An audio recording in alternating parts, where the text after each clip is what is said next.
I'm gonna need you guys to grab mics, and I need you to check our audio levels. Okay. Test mic check 1 2. Test mic check 1 2. Test. Oh no, you can just hold the microphone just under your chin. Yep, just like that. So Test 1 2. Yeah. Oh, and that one is not connected to anything, so you could use it as a prop if you'd like. You can. Oh no, that'd be amazing. That'd be amazing. So what we could you can have that one too, because you got a little one right there with you. And you guys, why don't we do this? Why don't you come in here with her, and then you guys can all share, and then I'll head right over here. Yeah, that's Kara's going. Oh, okay. Do that. Okay, so let's do this. Why don't you? I'll take this one, and then you guys can share that one right there. Okay, wonderful. Look at that. Look at that.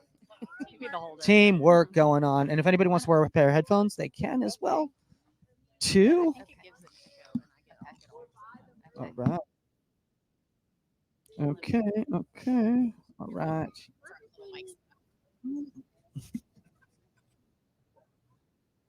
Oh, do you guys hear that? Yes.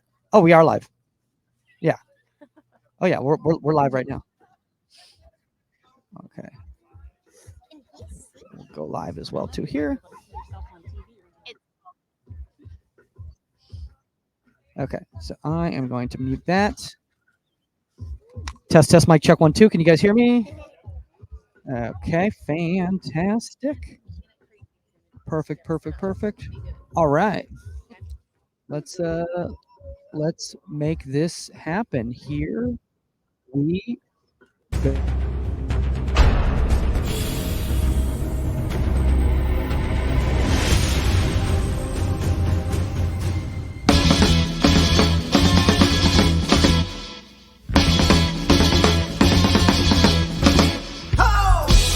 Welcome to Inside the 18. I'm Michael Magid, live from Richmond Goalkeeping Academy, once more in beautiful Midlothian, Virginia. Is that where we are right now?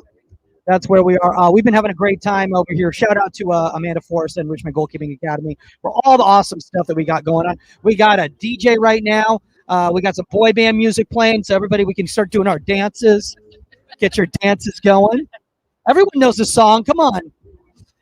Oh, hold on. We got a comment coming in right here. So maybe this is somebody saying something about the comment. Oh, no, it just says they joined. Does that mean they joined us and they're going to come on our podcast, or what's going on? Guys, I'm Michael Magid, flying solo, no 99 World Cup winner Saskia Weber, because she's too busy being bougie and highfalutin over at CBS, covering the expansion draft yesterday in lovely Connecticut at the CBS studios. But that's okay, because I got a few people here that could fill in Saskia's shoes completely right over here. Why don't you guys introduce yourselves to the whole community out there? Only 100,000 people, so feel free. Hi, my name's Lacey Dunphy, and this is Weston here with me. Yeah. Yep, and he's giggling it up. Okay, awesome, cool. And how about yourself? Hi, I'm Allison Hughes from Charlottesville, Virginia. I love it. I feel like I feel like this is like some sort of like a pageant going on right there. How are you going to change the world? How about your guys' selves right here? Karen Palmgren, Hanover, Virginia. Okay. And I'm Marcy Durer from Mechanics. Okay, cool. And for you guys who are wondering, they're like, wow, did you just find random people on the street in Midlothian, Virginia to come on the show right now? No, actually, these people, they have a young, prospering goalkeepers within the Richmond Goalkeeping Academy, and they've also been volunteering their time with Richmond Goalkeeping Academy for the awesome Keeper Wars event that we've had right over here, as we have kids kicking boxes as they should be, with a lot of expensive equipment in them, and that's what we should be doing. So why don't you guys kind of go back and forth? And by the way, guys, you don't need to wait for me to ask you a question or anything like that. It feels very casual, just me hanging out. How did you guys get involved in Richmond? I was actually here on site for You can hold it too. Okay. Yeah. I was actually here on site for a soccer tournament, and Mario, one of the head coaches, I believe, I don't know what his actual title is, was training a student or prepping him for a game, and I was like, oh my goodness, I need that guy.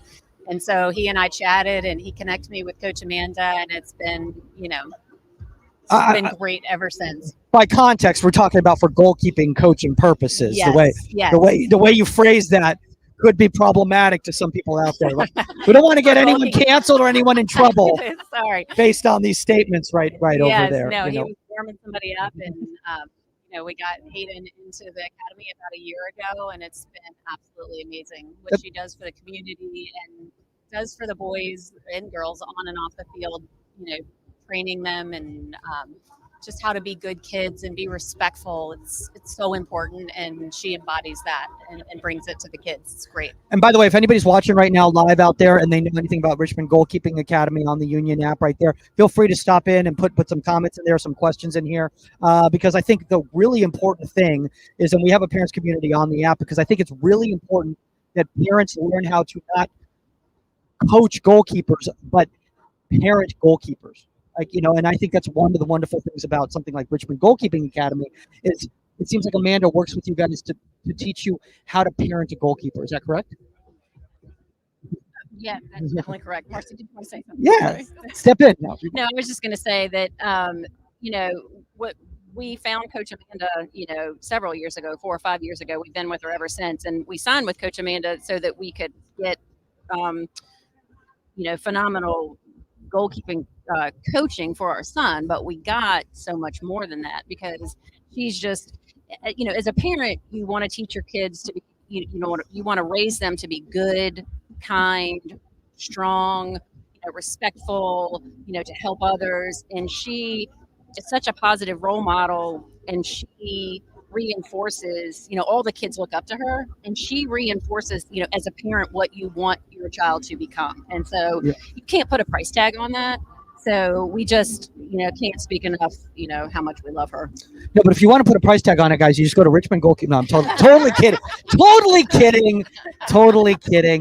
This is all about giving back and everything like that. And you haven't spoken yet, so why don't you just step in and say a little bit in regards to why you're involved as a volunteer too. So my daughter is, we're from Charlottesville. My daughter plays on the Skyline Elite team, U17. We've been with Richmond Goalkeeping for a couple of years. We found Amanda teammate to train with her. My daughter joined the senior leadership team this year, and I cannot say enough positive about Coach Amanda and how she develops leadership within these girls too, and not only all the good things that you brought in about the parenting skills, but it helps them develop a person and a leader on their soccer team. Because as we know, goalkeeper parents, it's a different breed, and so yeah, it's a definite thing that she helps us through too, on how to support our goalkeepers. Therapist. I mean, but it's funny that you said that, because I think, one of the problems out there, and feel free to speak on it as well too, but is that a lot of people out there, they mentor goalkeepers or they mentor coaches. They don't mentor parents. Meanwhile, the goalkeepers spend more time with the parents than they do the coaches or the players, right? Yeah, definitely. I mean,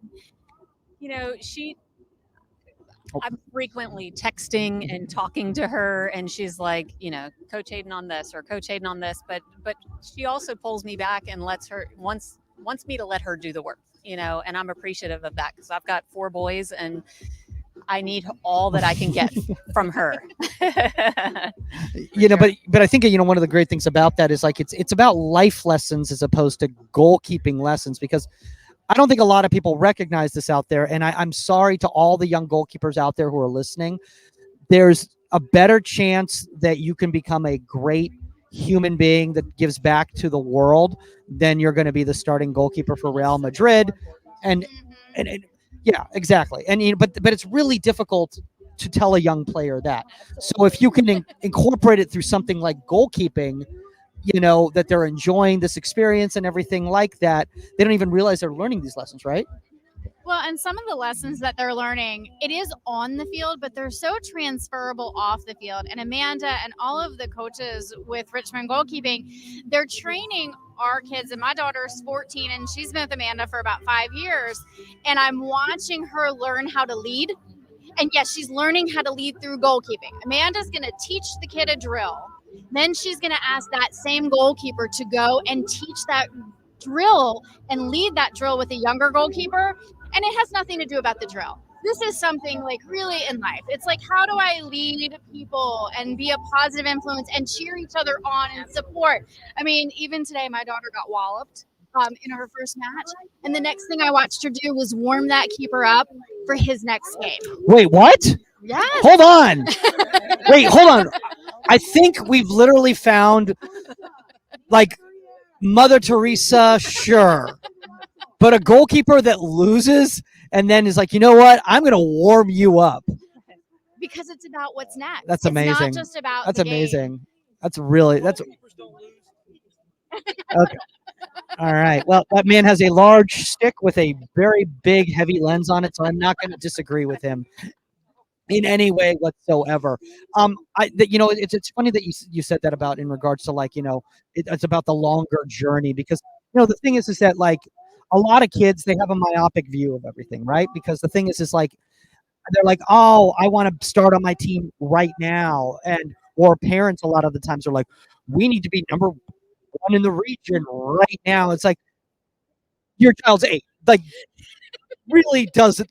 It does not. I hate to say it to all the parents out there. It doesn't matter whether your son or daughter wins the state cup. It really doesn't matter. But what does matter is how they develop long term. Again, as a person, but also as a goalkeeper too. Because how do you, as a parent, showcase to a kid? It's like, hey, do you want to play in college? It's going to be a long journey. Let's focus on how you're going to be at the level to play in college when you're 18, not 9. So one of Coach Amanda's big mottos is progress, not perfection. And that resonates so much. Every game, every practice, making sure you're making progress, but it does not have to be perfect. And it's a long road. It's a long road. Yeah, and I think the craziest thing about that too is that it's a long road, and a lot of times there's steps back, aren't there? Oh, definitely. Like you're like, oh man, I thought I was so good, and then I moved to another club, and now I'm not the starting goalkeeper anymore. I'm like, oh, am I not good anymore? Or all of a sudden, like I was 5'4", like I just grew to 6'2" a year later, and now I can't walk. So am I bad at goalkeeping now? It's like, no, you got to grow into your body, right? Yeah. And I think, as parents, you've got to be able to let, and it's so difficult because, like you're their parents. And so they want to look at you as like, yeah, sure. I hear what you're saying, but the thing is you've seen it, maybe not as goalkeeping, but you've seen it in life, Yeah. Oh, someone's got to take off right here. So no worries. Have a great one. Come on in. Look at this. Now we got 3, which means everybody gets a microphone, everybody. Look at that. Look at that. So where's that other microphone here?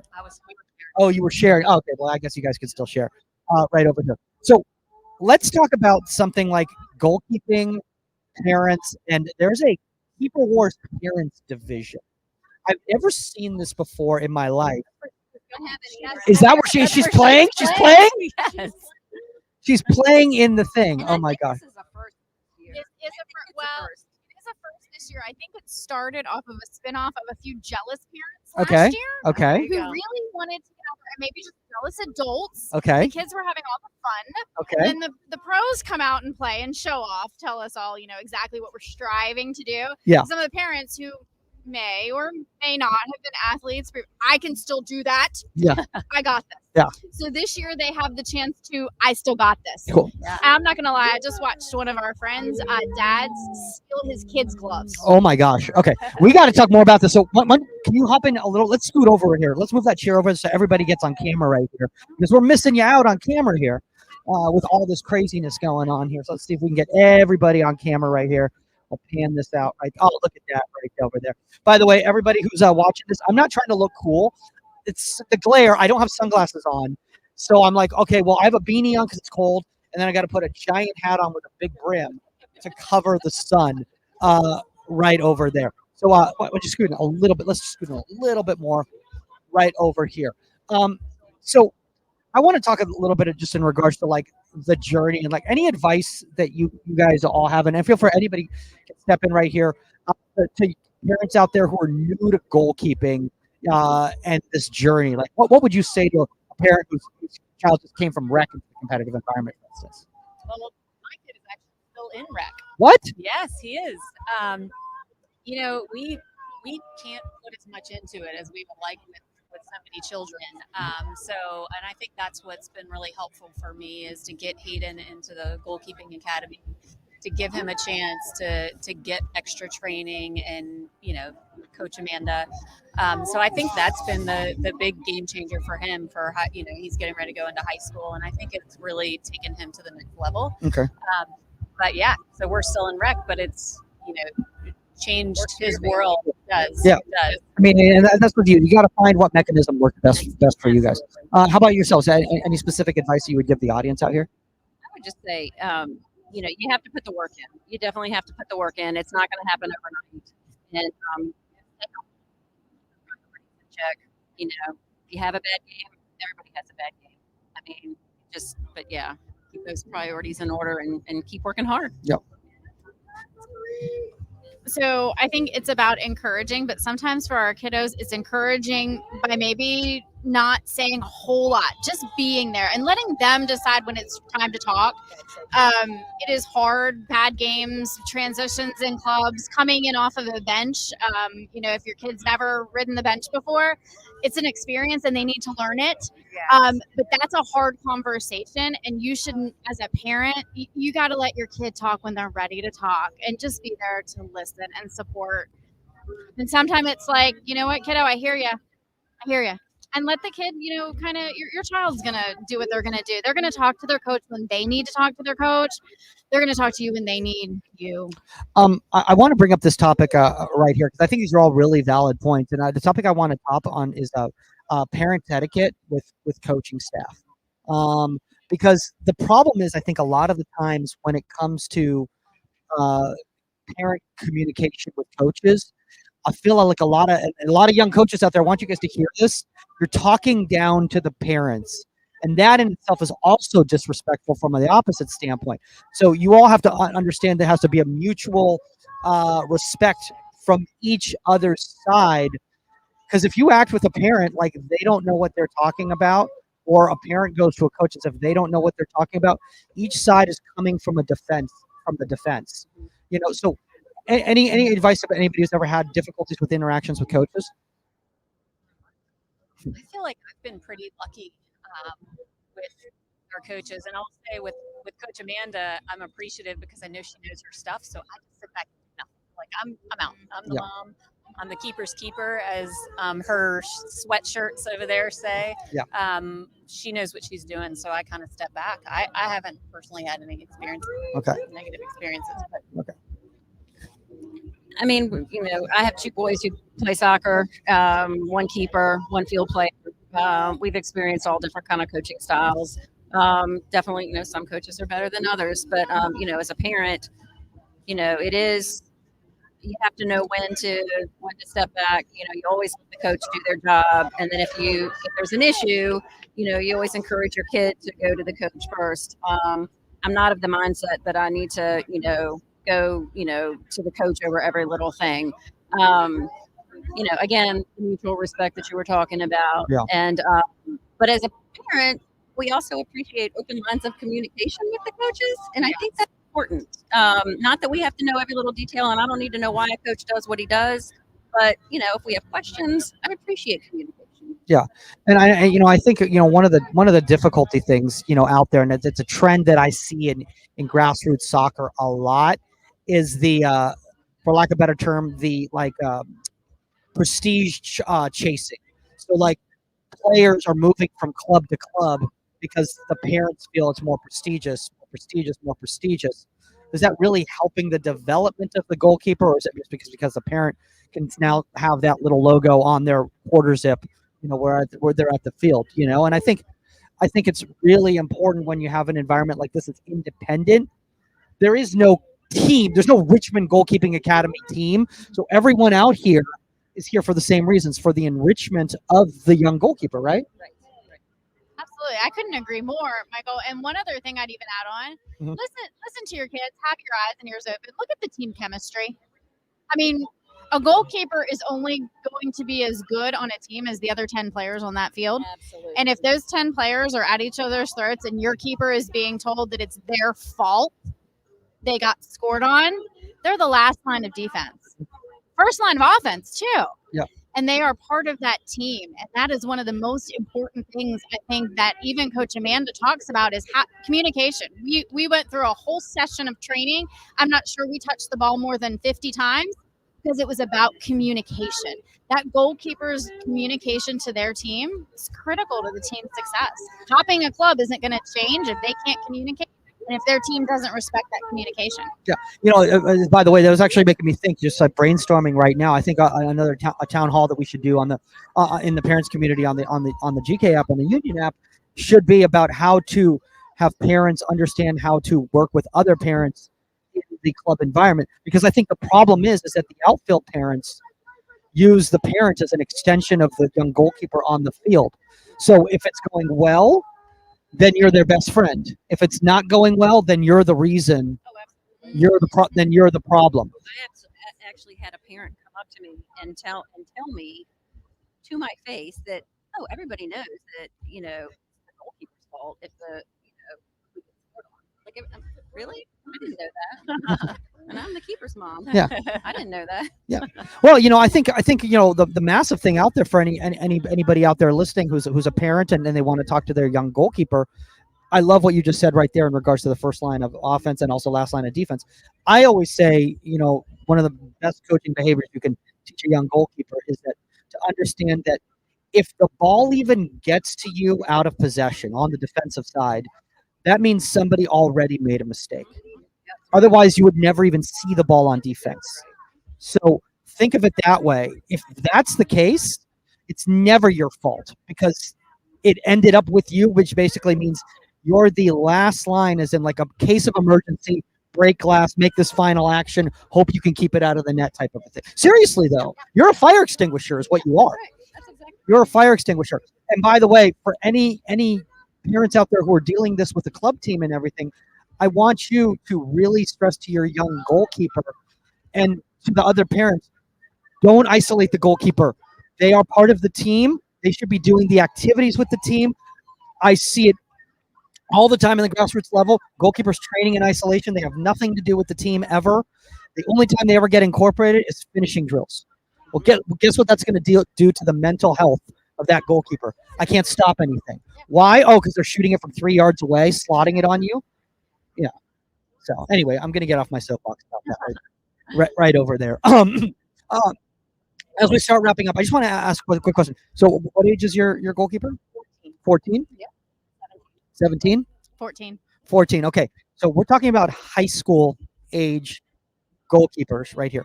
What is the biggest change that you've experienced as a parent, the transition from middle school up to high school goalkeeping as competitive, or even just at the high school level? Maybe you want to step in. I'll go with balance. School is hard. And particularly my daughter did not learn the skill of homework and studying until we got to high school and the importance of it. So learning how to balance our time, and goalkeeping is such a mental, and she's such a student of the game. That time of balancing the studying school and studying soccer and training is balance. Again, I'll piggyback on that. We always, you hear it, a lot of coaches will tell you this, but it's student athlete first, then athlete. So the student that has to come first. That has to be the priority. And we're constantly, my son wants to do every sport under the sun. Soccer is his number one sport, but we kind of have to rein it in a little bit. Definitely student first. Studying comes first. Yeah. So my son turned 14 yesterday, so okay. He is not in high school yet. Okay. He's still an 8th grader, so I think you guys covered it down there. I got another year. I'm not going to rush it. You're not going to rush it too late. No. So now your son is playing in the rec level right now, and yours are playing in the competitive level right now. So I'm going to focus a little bit more in your guys' direction because one of the biggest things and one of the things that we really try to focus on the app in regards to mentoring is college recruiting and helping out in that process or whatever. Why are so many parents micromanaging the college recruiting process as opposed to letting the goalkeepers figure it out on their own. Give them guidance, but let them figure out where they want to go. What do they want out of school? Reach out to these coaches as opposed to drafting an email. And now now as a college coach, am I recruiting you or am I recruiting your son or daughter? Yeah. I am, and I'll say this: Coach Amanda has actually developed a phenomenal manual for this, and I've learned a lot from her about that and what to do and what not to do. We always, I have an older son, older than my 17-year-old. He's actually in college now, and he decided when he was a sophomore, he's a very talented soccer player, but decided that he didn't want to play soccer in college. And we're like, dude, we don't want you to pick your college based on soccer. Yep. Figure out what you want to do and decide where you want to go. And he's just excelling and he's doing phenomenal. And now our youngest son is faced with the decision: do I want to play in college? Do I not? What is the right path for me? And he's leaning towards not playing, and we support that 100%. We are not living vicariously through our children. I want my kids. Oh, you're not on like the big soccer rankings things to see where your kid's team is? Absolutely not. I couldn't even tell you where to find that. Please, Don't know. It's Don't know. Yeah, that is a bane of my existence. Yes, no. And I just want my kids to. They will be successful where they are happy and where they are. They will make that decision. I'm not going to do it for them, and that is, the biggest advice I think I can give to parents is like, let your kids be who they are. Yeah. And I think that's one of the most difficult things, like in regards to like the fact that like if you have a child and you've invested all this time in an activity and then all of a sudden one day they say, oh, I'm good. And I think a lot of parents have trouble with that. They're like, but I just spent the last 7 years on this. And then you start realizing, okay, but that's selfish. It is. That's selfish because now you're putting your needs and now you're basically telling your kid that like, how dare you let me put all this time and effort into something, And you know what I say to that? Not to interrupt you. Yeah. But you know No, it's what I okay. say to that? Yeah. Is all that we have spent, yes, so much time and so much energy and so much money, but that time was with my kids, and I can never get that back. Yeah. And that time, the money, again, you can't put a price tag on it, but all that time and energy and money was spent developing my children into these good people, these good human beings. I'm not doing this so that they can go pro one day. I'm doing this because I want them to be the good people that I know they are meant to be. Yeah. I mean, no, I think you said it perfectly right there. Well, we'll start wrapping up because I apologize for taking all of your guys' time, but like we just talking and talking and talking. I'm still a third of the amount of talking that Amanda would do though. So No doubt. we all know that. Literally I had to stop during our last podcast. I'd have to like step in. It's like, all right. So anyway, moving on. Not in a disrespectful way. We still love her. Yeah. She's so passionate about it, though. I think it's really, really important. So, And that's why training's always on over schedule instead of short. Definitely. Because she's so passionate about it. I mean, I heard her last time. I'm staying at her house right now. It's like I heard her at like 1:30 in the morning. I'm like hearing her like. Texted me at 2. I'm like, like, when do you sleep? How does she sleep? I don't think she did. I don't- last night. Just wait till that's tomorrow. Okay. Okay. So the next couple days she'll sleep. Tomorrow. Next couple days she'll sleep. Last thing I want to ask you guys here before I let you guys go back and have a good time and bust a move out there like young MC. Is by the way, none of these kids know any of these songs. Like, let's be honest. Let's be honest. They're all for us. Oh yeah, exactly. We're having a ball. I was like listening. I was like Vanilla Ice going on. There was like Young MC going on, and like yeah. There was like Smash Mouth playing, but earlier, like the kids were like, I have no idea. And then like all of a sudden their music plays. It's like, I'm like, I don't want to sound like an old man yelling from my lawn, but I don't understand any of those lyrics. I've now become old. I've realized it's very concerning when like you start realizing that like the mixes on Spotify that are called like retro mixes are like, oh, I love this song. This is from like my CD folder. All right. Anyway, this is depressing. Let's move on. The last thing I want to say is helping parents out there who are having trouble finding the right club environment for your goalkeeper. What are your guys' thoughts? Obviously, you're in the rec environment, Yeah. which works for you guys. Why did you choose that? Why does that work for you? All four of my kids are all playing the same league. Okay. And we go on the weekends and we just sit at the same complex, and that works for us. So, one day we hope to get Hayden into a travel league, and at that point we'll have to divide and conquer. And I'm sure Coach Amanda will help guide us on that, and we'll do our own research. But yeah, it's kind of where we are. Yeah. So my daughter is currently going through a transition from one club to another club. Oh, okay. And the amazing thing about the process for us is that the first club has actually helped us with the transition to the second club. And I think that one of the things that I've learned is that when a player tries out for a club, it is as much a tryout for the club to the player as it is the player to the club. Everything from communication, coaching styles, chemistry, dynamic, mission, vision, all the things. Both the club that we're in and the club we're moving to have huge outreach components, give backs to communities, leadership programs within. Those are things that are super important. So I think it's a matter of researching and learning, not just throw your kid at every club for a tryout and who gets my kid kind of thing. Yep.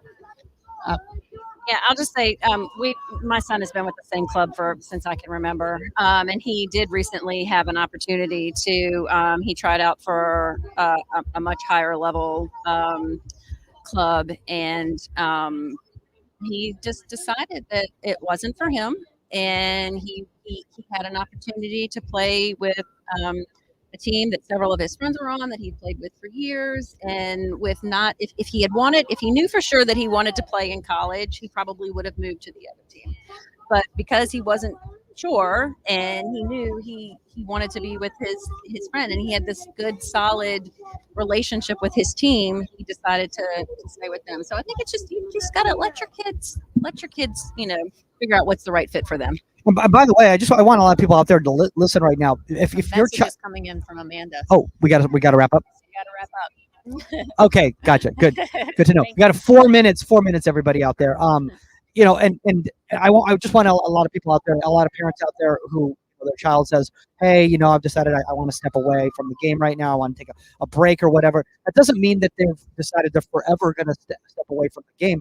I know young goalkeepers who decided to quit club in high school, ended up going to college, and then decided, you know what, I want to try for the club team, which isn't to the competitive team, but it's an environment still where they're playing. Or I want to try to walk on the team. I want to come back to it or everything like that. Or, hey, I want to focus on basketball. And now all the lessons that I learned from playing competitive club, I'm now focusing on club basketball, So it all kind of comes together. Guys, I appreciate you taking the time right here. I don't want to get kicked off this entire facility because Amanda is like, hey, you guys have gone over time out there. Obviously, guys, if you want to reach out to us, it's contact at insidethe18media.com or at Goalkeeper Podcast on the Union GK app. Again, guys, we're going to have another town hall in the parents community in January. By the way, if you're listening to this or watching this right now and you weren't at the event here and you're part of Richmond Goalkeeping Academy, there is a promo code Richmond GK for 25% off a Union GK annual subscription, so you guys can check that out. Thanks again, all of you right here. Plus, who's the woman who was here earlier that had to leave early because she's going to play? She's putting her gloves on or something? Oh, she already playing? Yeah. All right, we got to film that. Let's get out of here. All right, guys, that's all the time on Inside the 18. We're going to go do some MC Hammer over there, Running Man. We're out. Later, guys.